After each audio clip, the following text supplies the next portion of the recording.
कथा देई कथा रखिले मोहन सरकार केवल प्रतिश्रुति नुहे पूरण मध्य कले।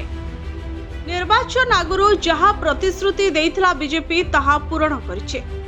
सुभद्रा योजना हेउ कि आदिवासी पिलांको पाठ पढ़ी आगुको बढ़िबा पई एक सुजोग सृष्टि करबा हेउ। सुभद्रा योजना मध्यरे गोटिए कोटिरु अधिक महिलांको आर्थिक सहायता जोगाइछन्ते सरकार। महिला मानुको 50,000 टंका देबार घोषणा करिथिला भारतीय जनता पार्टी, जहाँ सरकार को आसला परे ताकू पूरण करा जाइछे।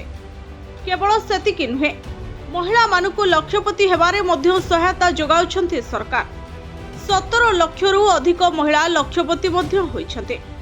महिला माने हेउछन्ती परिवारर मेरुदंड, तेणु सेमाने सशक्त हेले परिवार सशक्त हेबो। तेणु महिला सशक्त करिबारे सरकार सुभद्रा योजना माध्यमरे सहयोग करुछन्ते। माधो सिंह हाथ खर्च योजना माध्यमरे आदिवासी पिलांको पाई जोगाई दिया जाउछे आर्थिक सहायता। एहा द्वारा आदिवासी अंचलर पिलामाने आहुरी अधिक पाठ पढ़िबे एवं निजर सुंदर भविष्यत गठन करि पारिबे। केवल सेतिकी नुहे, चाषी मानकु मध्य गुरुत्व देई आसिछि भारतीय जनता पार्टीर सरकार। जेतबेले बीजेपी विरोधी दल रे थिला सेतबेलु गोटिए प्रतिश्रुति देई आसुथला, जदि भारतीय जनता पार्टी केवे सरकार को आसे ताहले चाषींकर रोजगार बढ़ाइबो, धानर एमएसपी 3100 टंका करिबो।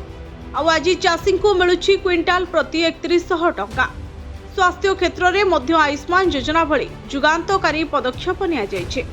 कोनोसी गरीब लोक स्वास्थ्य क्षेत्र में केमिति कोनोसी असुविधा भोगिबो नहीं, सेथिपई परिवार रे थिबा पुरुष मानकु 5 लाख टंका और महिला मानकु 10 लाख टंकार आर्थिक सहायता जोगाई दिया जाउछे। रोजगार क्षेत्र में सरकार को जुगान्तकारी निष्पत्ति नैछन्ते। एपर्यंत 40,000 रु अधिक युवक युवती को मिली सरकारी चाकरी। निजुक्ति मेला माध्यम दिया जाइछि रोजगार। दुर्नीति रोकवा क्षेत्र में सबुबेले मोहन सरकार कड़ा आभिमुख्य ग्रहण करि आछन्ते।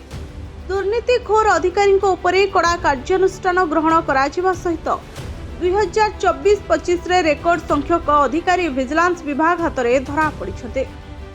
छोट अधिकारी ठारू आरंभ करी आईएएस ऑफिसर मध्य विजिलेंस द्वारा गिरफ होइछन्ते। एथिरु स्पष्ट हेउछि जे मोहन सरकार को आभिमुख्य केउ भली रहिछि दुर्नीतिग्रस्त अधिकारी उपरे। Bureau report, Odisha first.